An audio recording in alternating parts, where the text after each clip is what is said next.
Coast, early morning on the East Coast. The Nets they're no more, at least as they started this season. Kyrie got a win in his Dallas debut, and Kevin Durant is headed to Phoenix. Adrian Wojnarowski joins us now. First, how did it happen? Kevin, after the Kyrie Irving trade last week, the conversations between Kevin Durant and Joe Tsai, the owner in Brooklyn, Sean Marks, their GM, they started to move toward the idea that if there was a deal that could be done in Phoenix, that Kevin Durant would certainly be open to it, and I think even eager for it. And Matt Ishbia, the new owner in Phoenix, who just was approved last week, he wanted to get Kevin Durant. They tried to do this deal without Mikal Bridges. That wasn't going to happen. And there was back and forth yesterday and then tonight.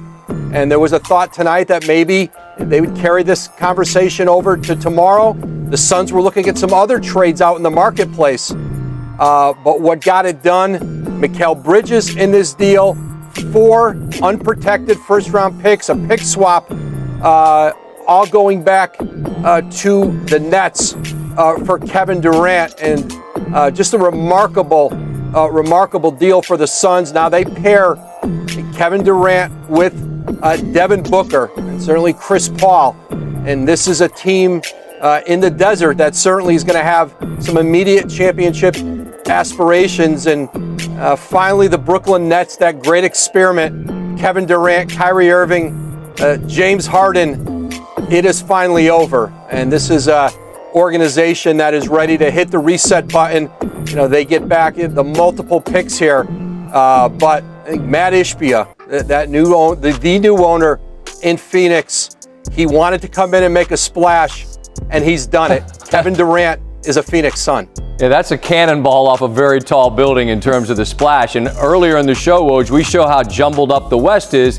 And look, part of that's because Phoenix had, an injury to Booker. They're a very different team when he's on the floor. That goes without saying. But now they become a completely different team with Kevin Durant. And I get the Phoenix piece with Ishbia wanting to make a splash, and you do.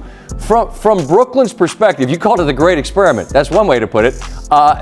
This now is a total redo. They've got all sorts of assets. They acquired a number of players, both in the Kyrie trade and in this one.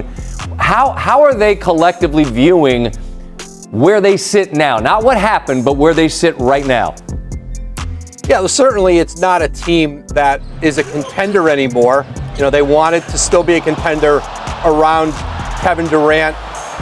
But that's over. And so now, you're right, Scott. This is a team that has a lot of good players. Mikal Bridges, one of the best young two-way players in the league. And that was a player the Nets have coveted for some time.